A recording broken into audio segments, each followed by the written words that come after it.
They sell everything here at the market. Finding garlic and pepio nuts won't take long.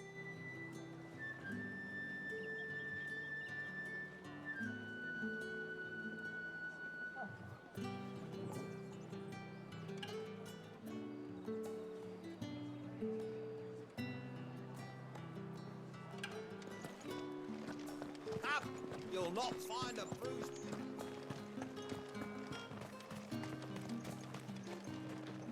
Any friend of the innkeeper is a friend of mine. I trust it's all here. Keep fighting the good fight.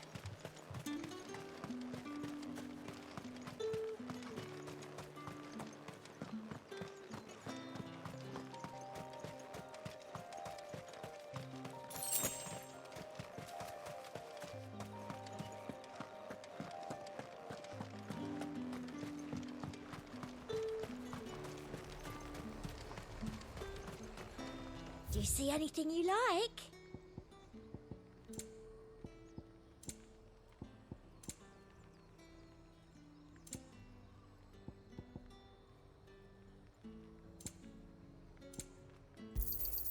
You've a keen eye.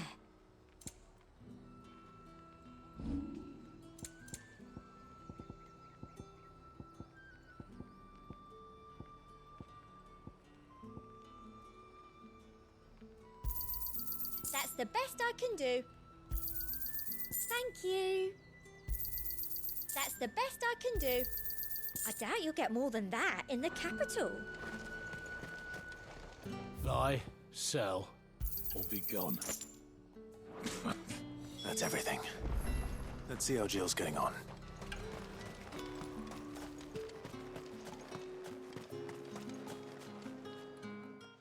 Did you find everything? I did. Here.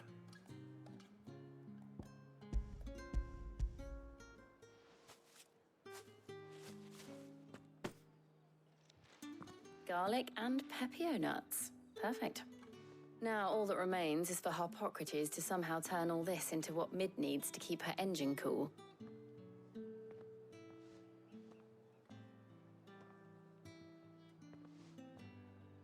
But before we head back, would you walk with me a while?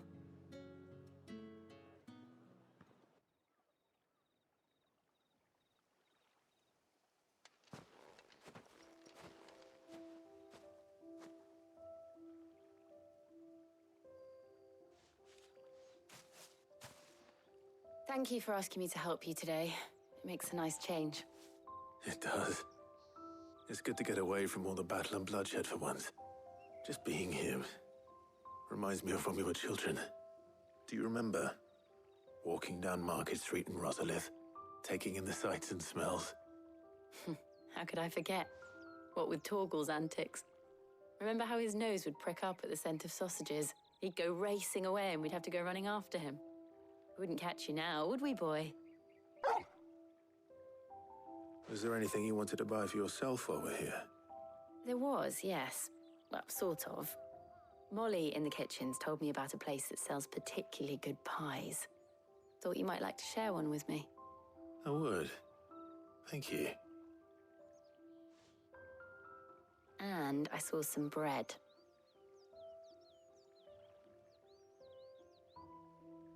Big white cobs like the baker back in Rosalith used to make. What do you think? I thought we might get some soup to dip it in. But then I tried a slice of the butcher's dry-cured ham and it was just... oh! You all right? Sorry. It's just... you're right. I really do feel like a child again being here with you.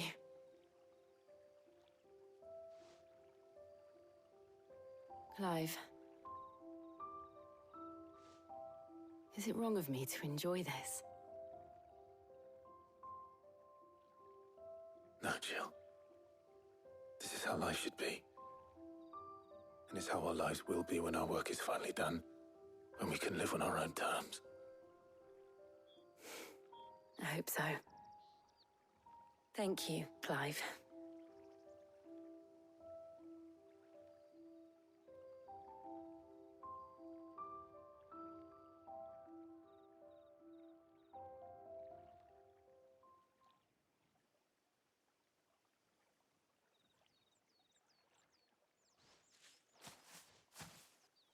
Well, I suppose we better be getting back. I need to give these ingredients to Harpocrates and Talia. I'll see you at the hideaway. Take care. I will. You too.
I wonder how Harpocrates is getting on with the moon dew.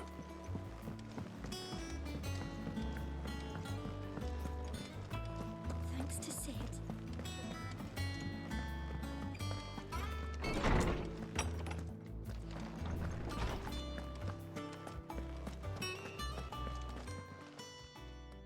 How's work on the shielding progressing, Harpocrates? Well, very well indeed. And thanks in no small part to your kind assistance. I was just explaining to Talia how we might best go about preparing the moon dew. And now that we have all the ingredients, we may begin. You can count on me. I've mixed more than a few mysterious concoctions in my time. I'm sure you have. What about the shielding itself? Work is underway, under the watchful eyes of Bardolph and Obolus. Apparently, it'll be ready soon. Thank you. All of you. Right then.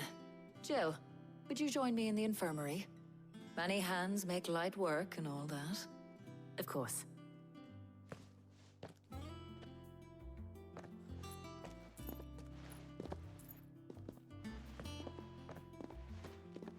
Oh, and Clive, thank you. It was nice just being with you.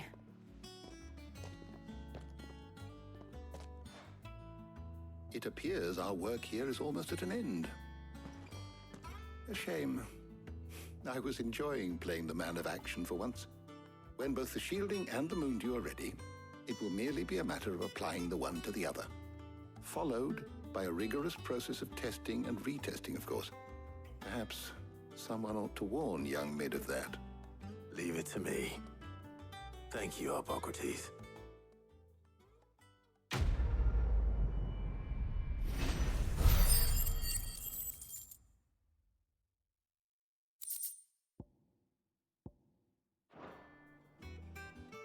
Well, I'd better go and give Mid the good news then.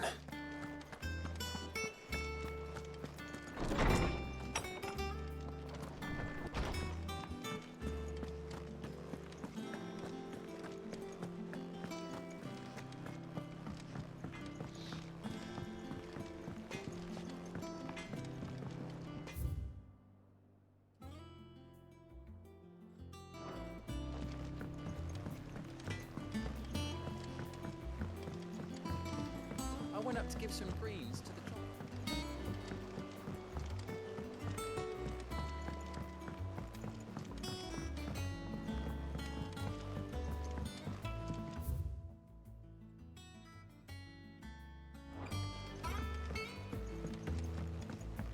Mid hasn't been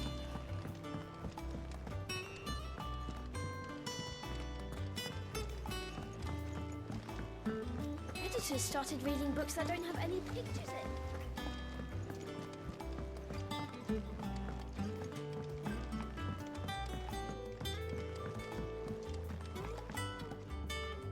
Sorry to keep you waiting, Mid. But you'll be pleased to know that work on the shielding is underway. You found something for it? In a manner of speaking, Hippocrates knew of a substance that's highly resistant to heat, a coating that should provide the protection you need. He's supervising the construction and testing of the shielding as we speak. Brilliant! I knew you wouldn't let me down. Don't thank me. I'm just the errand boy. Right then, better start working out how to bolt all these bits together. To the Black Hammer!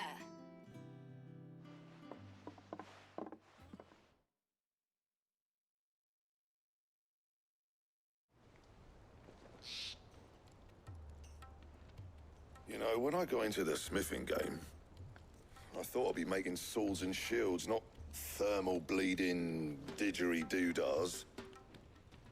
Displacement stacks. Same difference. Whatever you call it, I ain't putting it together in here. It's cramped enough as it is. Let's take this outside. Mid, you get all the parts lined up on the deck. I'll take care of the rest. On my way!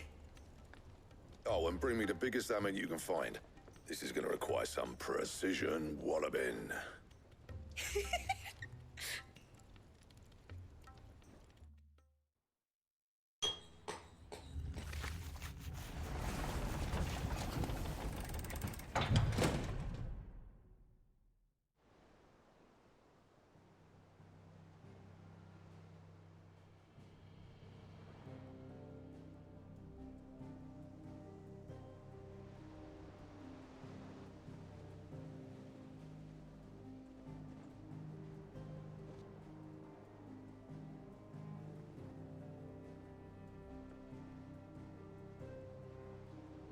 It's finished! It's finally finished!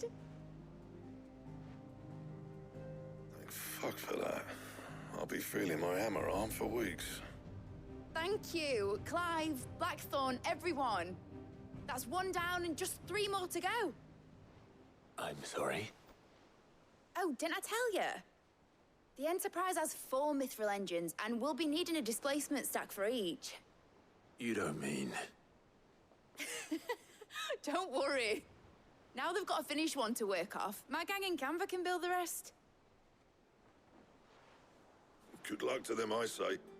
Right, I'm off to get a sling for this elbow. Any other work comes in, keep it to yourselves, eh?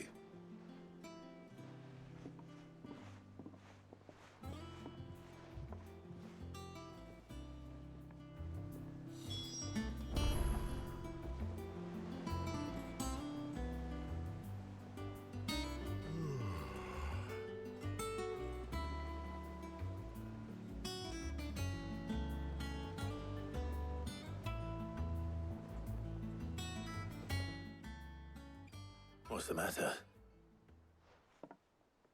Nothing. Just daydreaming.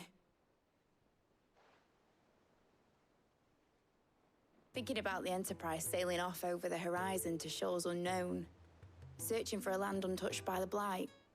Just like me and my dad planned. So if the worst came to the worst and every scrap of soil in the Twins turned black, we might still have a chance. That's what she was meant to be. You see, one last chance just in case we needed it. But now she's so close to being finished, I've realized I don't want her to be that. I don't want her to be just a lifeboat for us to cling to if things get desperate. I want people to sail aboard her by choice, not from the lack of it. In a world where we're not just trying to survive, but where we can actually live. I'm working on that. And I'll do everything I can to get you what you want. Don't you always? All right. My mind's made up. As soon as the Enterprise is fit to sail, I'm putting her under your command. Sod our plans, I'm trusting in yours. Are you sure about this? Something tells me it's what my dad would have wanted. He'd be proud of you. You were gonna visit his grave, weren't you? I was. And you can come too now that your little project is finished. Right. There's just one thing I need to finish up first. Won't be a mo. All right. I'll let Otto know you're coming. Meet us in the mess when you're ready. Aye, aye, Captain.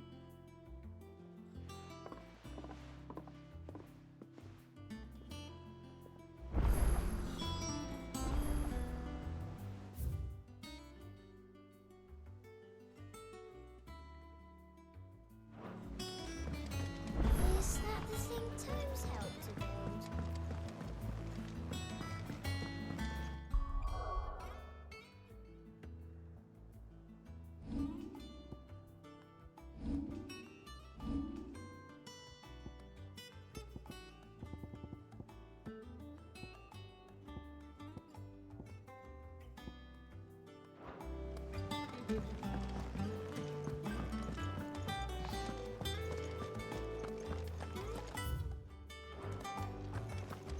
He cracked the crystal too.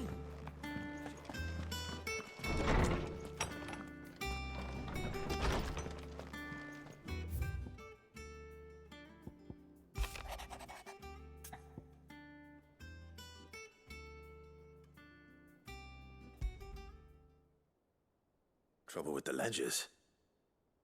Shouldn't he be asking Otto for help?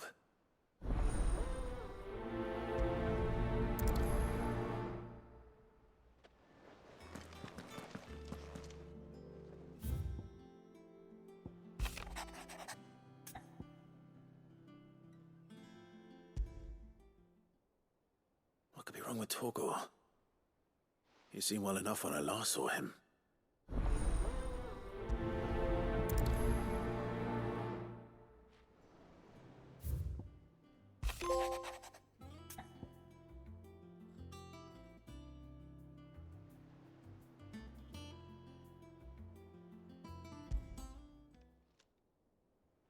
Hopefully it's nothing. But I should speak to Blackthorn just in case.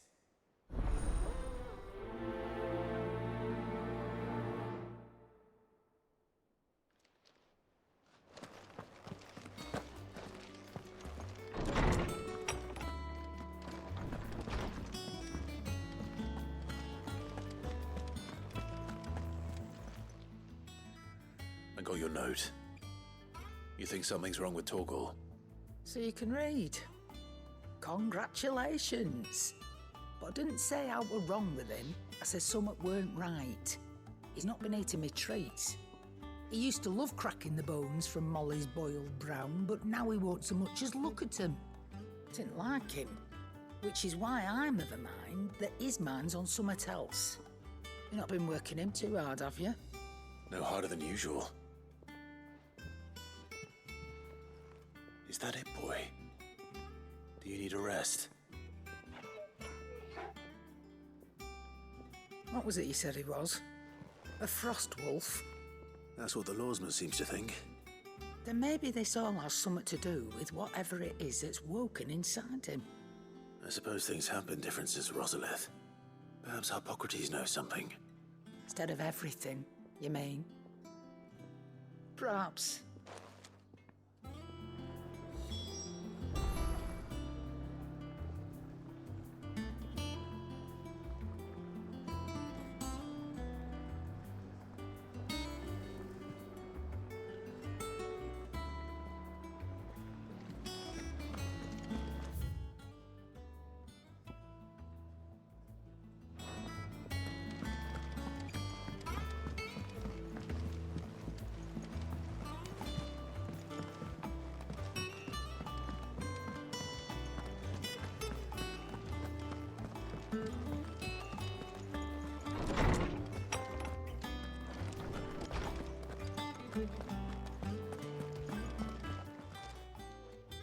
Lawsman, I need to ask you about Torgor.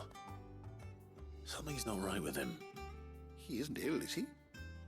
I don't think so.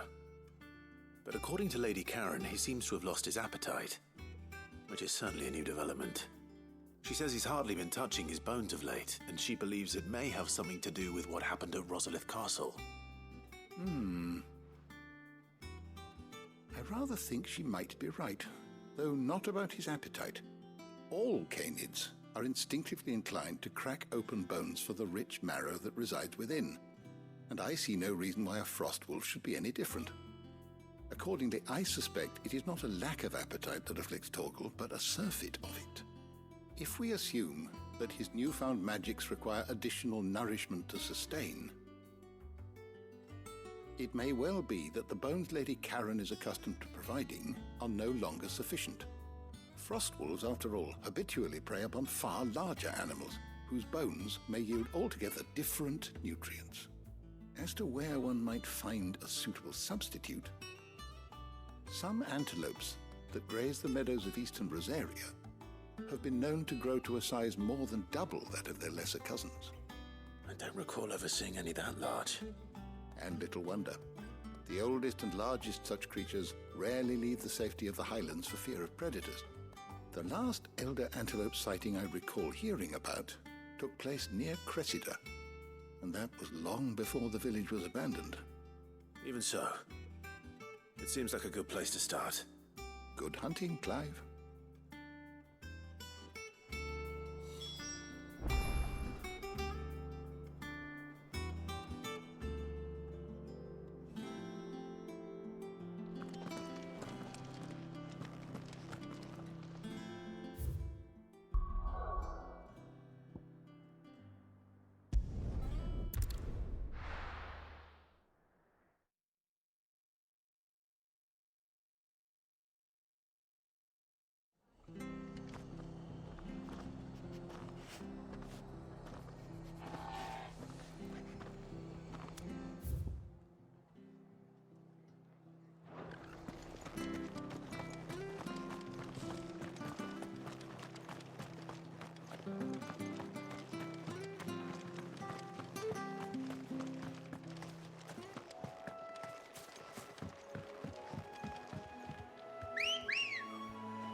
Let's go.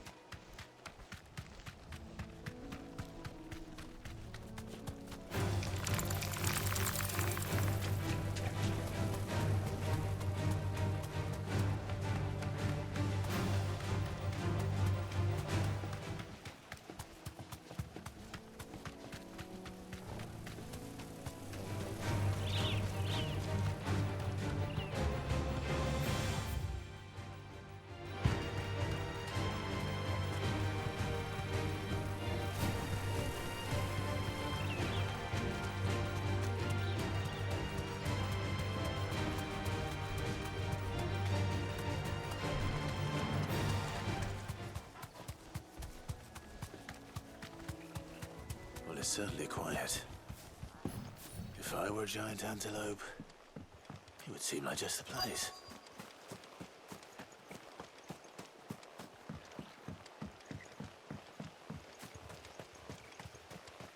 I doubt we'll find one bigger than that. You hungry, Torgal? Give me thunder! Yeah!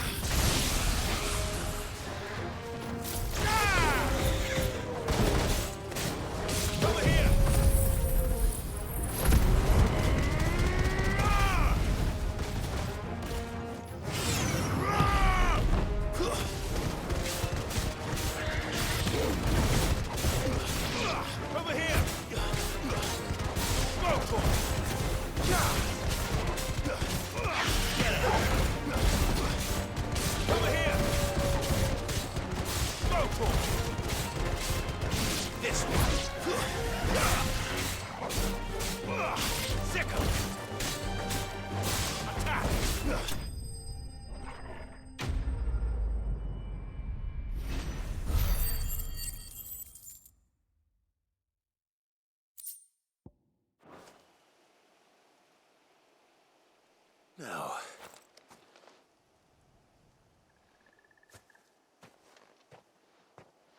will it be enough, I wonder?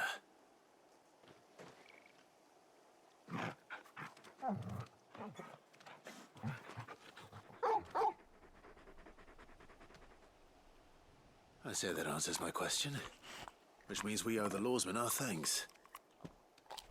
You're just a big puppy, aren't you? A very big puppy.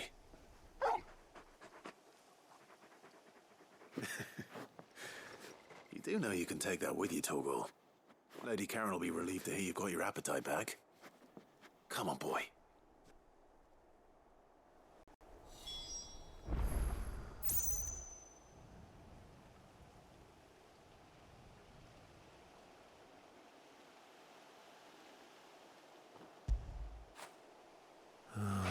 Torgal.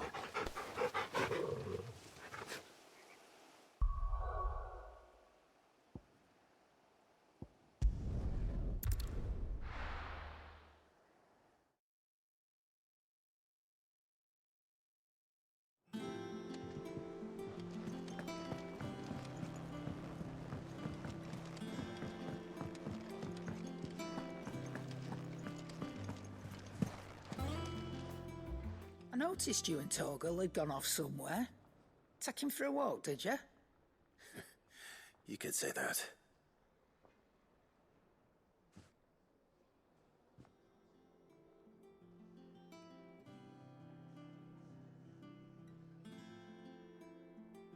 So, Molly's leftovers weren't good enough, eh? That'll teach me for treating you like you're still a pup. All right, no need to shout. Now we know what you're after, I can see about getting some in. Speaking of which, I brought one for later. Can I leave it with you?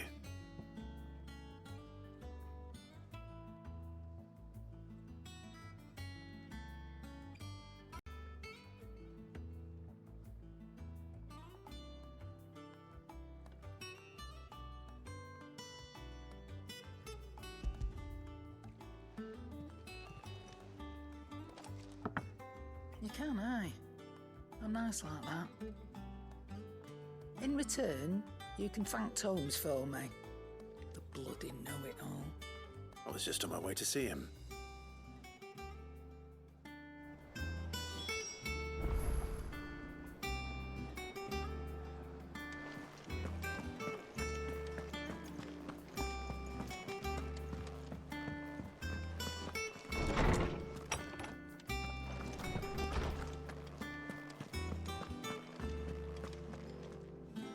Ah, Clive. Were you able to locate your quarry? We were indeed, Lawsman. You pointed us in exactly the right direction. And Torgal's been a very happy hound ever since. Very good, very good. Lady Karen sends her thanks, by the way, for your part in solving the mystery. Ah. But that reminds me. After your last visit, I found myself pondering Torgal's talents. Do you recall our conversation concerning Lady Jill's role in Torgal's transformation? About how she somehow woke the power within him. Precisely that. A reasonable conclusion, I thought. But one which raised certain questions in my mind. You see, the Fenrir of legend served Shiva and Shiva alone.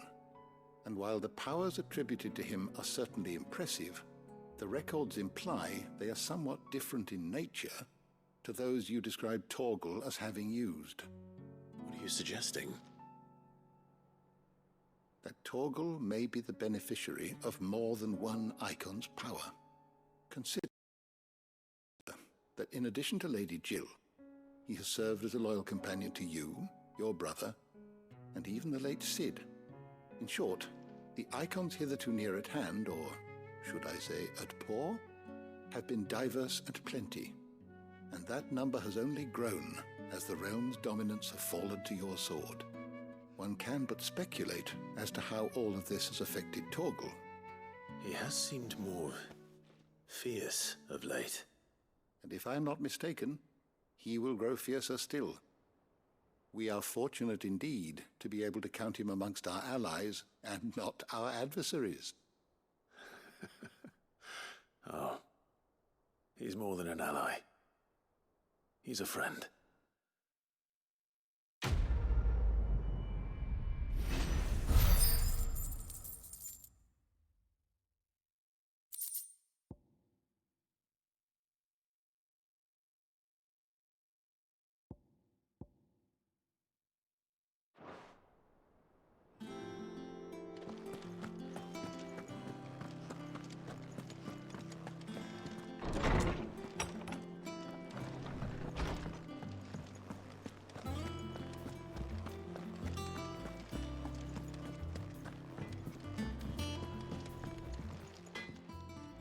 Blackthorn, do you have a moment?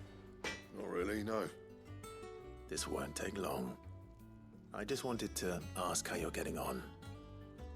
August was worried about you, that you might still be doubting your craft, even after learning the trick of that cuirass. Is there something else weighing on your mind? Perhaps sharing your thoughts might help. That bastard's like a dog with a bone. Still, you've got a keen eye, I'll give him that. He's just, well, Karen showed me something. Something I've never seen before. And that was? A sword. An odd-looking thing with a single-edged blade. The metal itself wasn't anything to write home about, but fuck me, the edge on it. You could slice a man clean in two with a weapon like that, and he'd be halfway home before he even realized he'd been cut. So that's what's troubling you? No. Not troubling me exactly.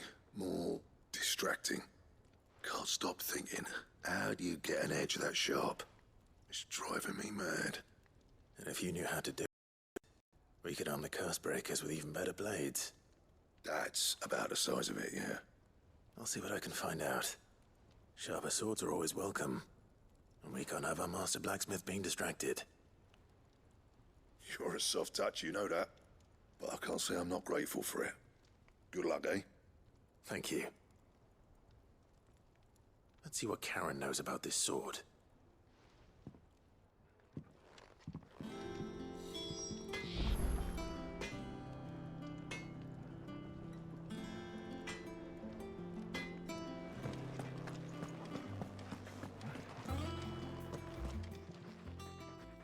You're looking well, Karen. What do you want? Out with it. I want to know about the sword you showed Blackthorn. Single-edged and extremely sharp. Running around after him again, are you? I suppose I am, yes. But I need to help him find out how to work an edge like that. It's driving him to distraction. Little wonder, I suppose. There's not many like that make it as far as the twins, and those that do go straight into private collections. Which made it nice and easy finding a buyer. Can you tell me who bought it? Where is it now? You think I tell people who my clients are? Suppose you're not likely to go nicking him off me, are you now? Fine. If you stop mooning at me like that. Lord Ignac's the man you want. Delmechian bloke. Collects weapons and the like. And he's got more money than sense, which is why he's one of my favourite clients. Reckon he'll still be at the inn in Dalamil, where I left him. Thank you, Karen. Oh, and he's a touch eccentric, if you take my meaning. I appreciate the warning.